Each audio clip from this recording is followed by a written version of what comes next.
Oh man. Ooh, welcome aboard. Y'all should have seen it. I actually had started doing a live video and I thought it was recording and something told me that it looked kind of stale and stiff. And so I stopped it and restarted and now I'm getting the signals that tell me that this actually is a live video. So I'm glad I did that because technology will fool me sometimes. All right. But you know what? This is cool because right now I have no one watching the live video. So you might even, so if you're watching the tape version, this is, and in fact, you'll hear a lot of speakers and me being one of them who says, I don't care if my audience is 220, 200, or 2,000, I still deliver my message. And, you know, the energy is a little different when you do, but online anyway, it shouldn't be any different. It should be the same. But I'm definitely going to deliver my message regardless. And that's the beauty of it all. And it's funny because I had considered making the message today about passion, and then I decided to make it happy old year instead. But excuse me, when people talk about following their passion, you know, your passion tends to find you, and it's in the things that you do. Once it finds you, though, then it's yours. But let's get on with today's message. And first of all, I'd like to say that I'm dedicating this message. You see, if you can see it, I'm wearing my Montana Air Guard T-shirt today. As I love my Montana Air Guard and my Montana Army National Guard, who were both very instrumental in getting my career started on my military contract with the Yellow Ribbon. That's the place where I spoke actually frequently and gained a wonderful bond with them. And so I got this T-shirt when I was doing a program for April Ruckhouse. April, I hope I messed it Ruckhouse a couple of years ago, and so I bought this to support them, a thing that they were doing for the kids. And meanwhile, but my biggest dedication today is actually to my B-Fam, brother from another mother, Ryan Luchow, who is serving in the Montana Army National Guard, and this is his first stint deployed as a chaplain. And so I'm really happy for him. So blessings to you, as you know, I won't mention where you are and all of that kind of stuff, but you know, I'm sure we'll post it to your page. And thank you for answering the call. Which is something, by the way, that I've been saying to our military members. You know, it's the customary where people say, well, thank you for your service. I say thank you for answering the call, because everybody can't do what it takes to be in the military and be deployed. And I call it's a calling, a very high calling on your life as a military family, because what America asks our military families to do is to turn their emotions on and off at the drop of a dime. And I consider that a calling rather than just service. So, and I should say not rather than just, I consider it a calling in addition to service, because I'm certainly not going to minimize any portion of how we thank our military members. But also, let's remember to thank one another. You know, we've got to keep finding ways to thank one another for being who we are. So that takes us right into my topic today, and I call it Happy Old Year, Y-E-A-H, because this will be my final broadcast for 2018 of Glue Wednesday. If you've never done Glue Wednesday before, a lot of times, the reason I named it is because a lot of times people will call Wednesday Hump Day. And I've decided that Wednesday is actually, hump has the connotation of the need to get over, whereas Wednesday is actually the middle day of a traditional 7-day weekend, keeping the week beginning and the week end together. So I call it the glue that keeps the week together, because the truth is we don't need to hump. We don't need to get over. We need to glue. We need to keep it together. So finding ways to keep it together makes a huge difference, and that's what I hope that this broadcast has been doing for you all year. I started it in 2017, and so it's now a year old, and it's been great as well. So here we go. And glue is GLUE. God's love undoes everything. Recognizing that, and by undoes, it doesn't mean that God's love separates things, but it have and bring them back together so that you can go together. So my message today, happy old year. And for me, YEAH is what I want to break down for you. The year, the Y is yesterday, you, and yes. You see, yesterday is a very powerful day. You know, as much as we talk about, you know, the past is history, the future is a mystery, the only thing that counts is the present. But yesterday is a very powerful day. It impacts everything you do in this present that you're talking about, and the future and the mystery that we're talking about. They're both impacted by what we did in our past. So recognize that yesterday is a very powerful day, and it impacts every decision that you make going forward. So decide to celebrate the choices that you've made, and that's where the you come in. Focus on the good choices and not the bad ones. You've made a lot of good choices. You've seen it in my acronym FAITH, feeling as if there's hope, recognizing that the only thing we cannot do is give up. When one door closes, go for the windows, right? Keeping ourselves positive and keeping track of the fact that we've made more good decisions than we've made bad decisions. Because if you made at least one more good decision than a bad decision, that's why you're still here today. So we've made a lot of good decisions, but we tend to focus on the bad ones, and especially during this time of the year where everybody's deciding they want to make New Year's resolutions. Why do you have to say, well, next year's going to be my year? Didn't you say that last year and the year before that? The thing is, every day starts a new 365 cycle. So you could be making new resolutions. You don't even have to call them New Year's resolutions. You could be making resolutions every single day. We call them goals. We call them guidelines, visions, you know, vision boards that people make. You know, I just don't believe in restricting my celebration to a man-made calendar, because someone dies every day of the year. And you know, death doesn't wait for December to purge the human race. So, you know, and we always hear people say, you know, life is too short. 80-year-old people say life is too short. So, you know, keep finding ways to enjoy. So yesterday is a powerful day. It impacts the decisions that you make because you are the part of it, but they're both part of your formula. The good and bad decisions you make are both part of your formula. So when you say yes, it makes a huge difference. You know, just look at the people whose lives you touch. When you say yes, it makes a huge difference, because it means that you're going to go in this direction or that direction, and whichever direction you go in is going to be impacted by the people on that path. So that's why I always like to say, you know, it's not a right or wrong choice. It's a good and good choice, because the tough decisions are not between good and evil, but between good and good. If I know that I'm a good person and I'm living a good life, I have a choice, a hard choice of whether I want to go this path or that path, because both of them look great. Because my life is just that wonderful. So yesterday, you, and yes, the E in yeah is for excellence, essentials, and empathy. Excellence, essentials, and empathy. See, I think that excellence is a good goal. Perfection is actually the goal to fail. Then look for someone else's opinion to satisfy them of the effort that we made. Think about it. We say, you know, we got that cliche, practice makes perfect.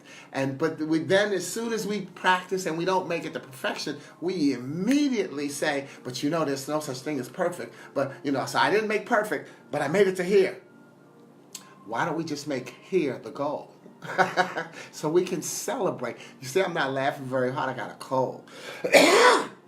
Okay, so why not make this the goal? Excellence. Make excellence your goal so that you can have something to celebrate. And excellence is the vision of completion and satisfaction with what you can do with what you have. Excellence is the vision of completion and satisfaction with what you can do with what you have. And so you already have the other E. You already have the essentials. You have all you need to be excellent and to be you, because the only time you will be successful and reach excellence is when you focus on being who you are. So recognize that part of the essentials that you also have are your individual gifts, your options, and the resources that you must choose to accept and share. And yes, you have to accept them as your personal responsibility to be and bring the joy into the lives of the many you touch. We have to accept that responsibility, because there's a lot of weight when we recognize how, which is like I always say to people, you're not lucky, you're good. When you accept how good you are, think about how much more of an impact you'll have on other people's lives when you know how good you are. And that is a responsibility that we would take upon ourselves, to be that good and decide that we're that good. I always like to use the example of, we don't want a lucky doctor when we roll in on the emergency room table and somebody says, "Oh, I'm feeling lucky, you got to let me operate." We want a good doctor. And if a doctor doesn't feel that they are good enough to handle a patient, well, that's going to be a problem for that patient. You need a doctor that has that confidence, whether they're giving you a prescription or operating on you. And hey, let's not decide that doctors aren't perfect either, but they look for excellence. They strive for excellence because they want to be right with their diagnosis. A lot of times their diagnosis is based on a past patient, but you've got to recognize that you have the option to be you. You may be that needle in a haystack, diamond in the rough, exception to the rule that changes how the doctor looks at the next patient. See, that's the power of yesterday. They all start to go together. E is for empathy, because we haven't been in someone else's shoes. I haven't been in your shoes. I don't know what you're going through, but I've been in your row, because I know that I've been through stuff and you don't know what I've been going through. We've all been through some stuff, and we've all overcome some challenges. In fact, as I was preparing for this broadcast, even with my buddy Ryan, who I'm dedicating this to, I see that I went to his Facebook page, and he had up there an article about endurance, which is another E. And the endurance, he wrote, suffering produces endurance, endurance produces character, and character leads to hope. Suffering produces endurance, endurance creates character, and character leads to hope. So endurance is another part of it's another part of the E that makes a difference, and it's one of the essentials that we have. And that we should keep recognizing the resiliency that we've had, and how we've endured so many things that we've been through to get where we are today. And all of us, every single one of us, has been through some stuff, to get where you are today. Stop and give yourself credit. Recognize that you also will not always get the thank you from the people. The empathy is important to recognize that you make a difference in people's lives, but they won't always get to thank you, because sometimes they don't know it was your action that stimulated their reaction and made the power in their yesterday to get through their today and their tomorrow. So you won't always get thanked, not because people are unappreciative, but because they don't know it was you. And isn't that part of the joy sometimes anyway? It's like when you give to a charity, they won't always have your name, but you'll always have the personal difference. So always make a difference. That's the empathy. And so the A is for attitude, awareness, and aspirations. Attitude, awareness, and aspirations. One of the things I do, I forgot to bring it with me, but when I do my military engagements and I talk about attitude, we pass out a postcard, and you put your postcard into 4 quadrants. In the first quadrant, I want you to write, and you could do this for your attitude. This is how you cultivate a positive attitude. In the first quadrant, you put 1 to 3 of your strengths. 1 to 3 of your strengths, gifts that you believe you have. And then you look at those Now, when we do the military engagement, I tell them to look at those strengths and then tell me why that strength is going to help them get through the deployment. So if someone who said to me last week, and he said, well, I'm funny. That's one of his strengths. I said, how the deployment? Well, I'll be able to keep the spirits up of my battle buddies, and and help people get see the lighter side. See, so look at your strengths and now ask yourself, how is that strength going to get me through a challenge coming up in your life? See how that strength is going to get you through it. Maybe you got a diagnosis about cancer. Maybe you had a death in the family. Maybe you had a breakup.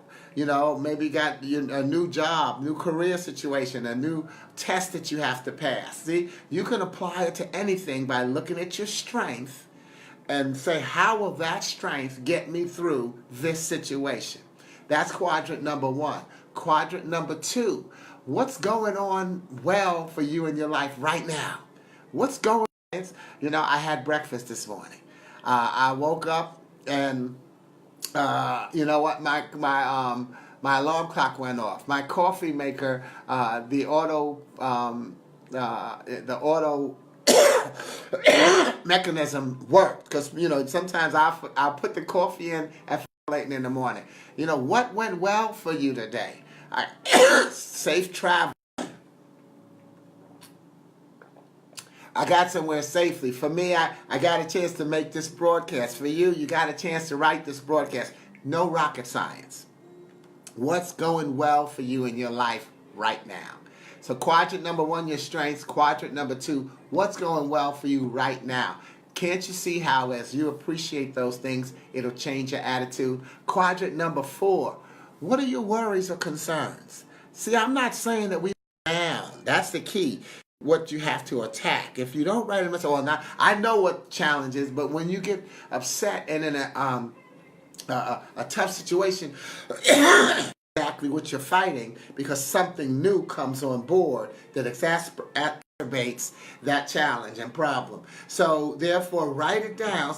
Write it down. Then what you would also do, is just using the postcard, is on the flip side, you would write what resources you have that can help you handle that problem or situation. Does that make sense to you? So write down what your challenge is, your concern. You know what?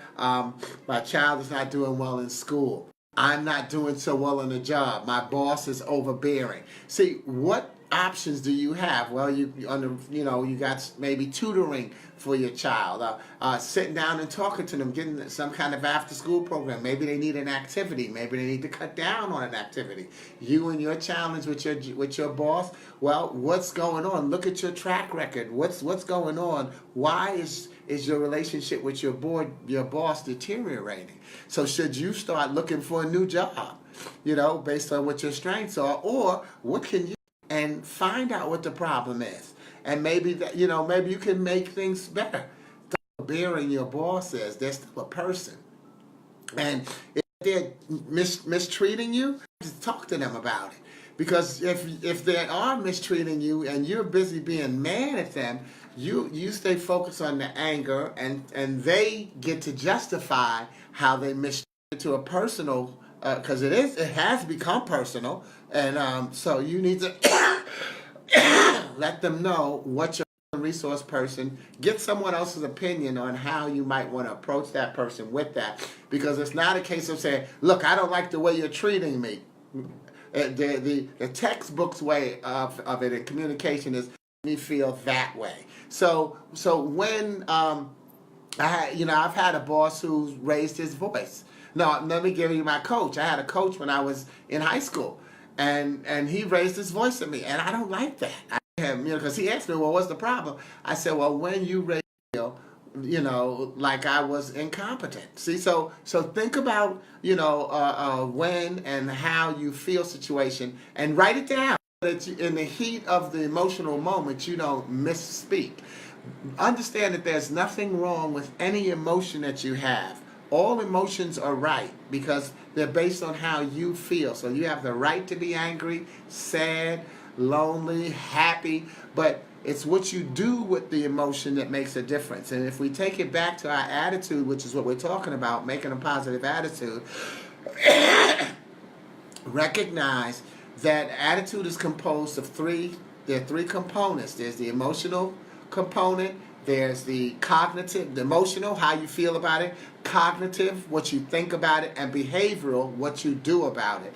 And you have to keep those things together, but what you do about it is the stronger one, because you can be angry at someone and you can think of a good reason to justify you shouldn't be angry, but so then it's how you act that out, where you decide, well, I'm going to let. That's what an attitude is all about. And then aspirations. Okay, and by the way, awareness is the second letter in A. And be aware of the impact that your yesterday has on the life of workers. See, look around and recognize that you have an impact on them. We hear the same messages over and over again. We get it. And you will carry someone else's messenger. So be aware of your on those surroundings. And what are your goals? You know, what do you want out of life? And so if you've got certain aspirations, that's going to impact who you keep in your life. Because you know you can't get from A to C with the B type of people in your life. So it does come down to that. You know, you have to make that decision for yourself. And it doesn't have people loose. We don't have to necessarily cut people loose out of anger. In fact, that's the worst time to cut somebody loose.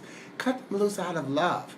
You know, cut them loose or put them on pause based on how it affects you. Say, look, you know, right now, this is not the type of person I need in my life. And that's really what happens in relationships. I'm not going to do a relationship talk. Relationships is that person is not who you need to move on. Aspirations. It doesn't mean that they're a bad person, and vice versa. Fit right now.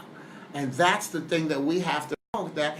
In fact, you should celebrate that they tell you. The sooner they tell you, the better. Because if they've already decided, and a lot of times they didn't decide that, you know, oh, just right now and that's it.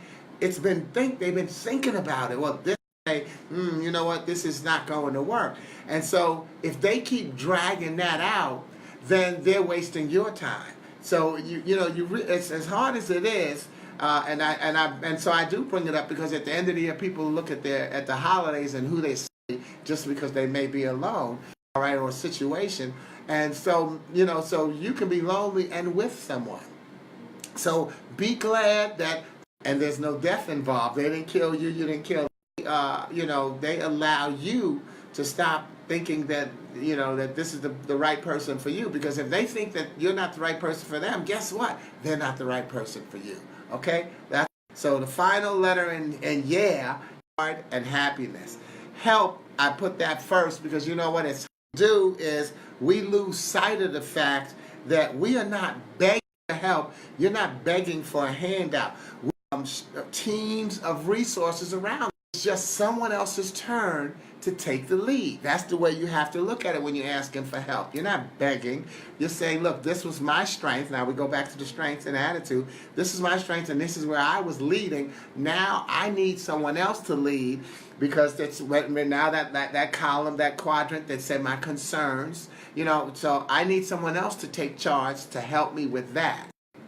My basic premise of my life is about going from one puzzle to the next in all of your family, social, or business relationships. So you've got a team built in every single one of those relationships, your family, your social, and your business relationship, and you are either a small, medium, or large piece of the puzzle in each one. Yet, no matter what puzzle piece size you see yourself as, without you, that puzzle is called incomplete.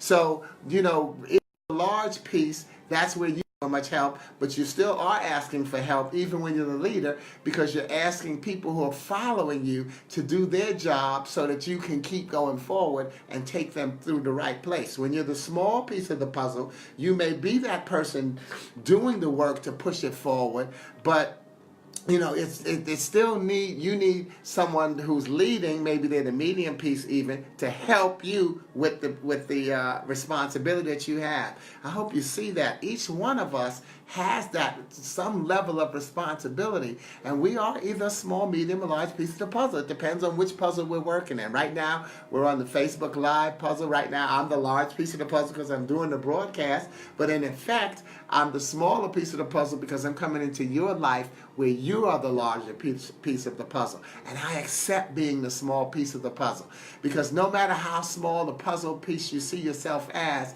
if without you, that puzzle is called incomplete. And that's how you want to make sure you see yourself as. And that's why that final H is for happiness. You know, which that's kind of a spoiler that you knew that was coming. But you have to find ways to be happy. You have to make yourself happy. You know, other people can contribute to your happiness, but you have to. Happiness is an internal. It's an internal mission. And you've got to make sure that you find ways to make yourself happy. And it changes. Things that make you happy change as you grow with that powerful day we talked about yesterday. Things that happen in your day will change how you see yourself in happiness. Now, P.S. by the way, H for health, something I just did and I coughed into my hand, but I'm here, I'm going to wash my hand. When you're out in public, cough into your sleeve. You know, all those types of things that we learn. That's the awareness again. See, just become aware of the things you do. I'm very aware of allowing me to be a part of your life as you enjoy Glue Wednesday and as you share the message. So if you look into my book, Affirmations, I actually have yeah as your expressed attitude of happiness. Your expressed attitude of happiness. In other words, when you say yeah, that's your expressed attitude of happiness. And that's the way I like to look at it as we come to the end of the year. And so, and actually, I'm going to give you from my book starting today, which is Affirmations, Inspirations, daily, what I call a weekly inspiration for daily living, from when I used to be a Minority Business Report and I gave the inspirational message every day. I want to give you the message that I give to start out the new year, but I'm going to just change what you'll see. I'm going to change and make it apply to this year, to the close of the year. So it says, it'll move into the new year. So I'm going to say, as we close out this year, putting words in people's hearts than we are putting words in people's mouths, with a smile on their face and with words too flattering for even you to say. Put words in people's hearts rather than their mouths. Control your vocabulary. Don't let your vocabulary control you. So let that be the final message of 2018 from my Glue Wednesday, where we're celebrating a happy old year because we made it through again. Check it out on YouTube and subscribe if you're here with me there. And I will look forward to seeing you the next time. Over and out. Ciao.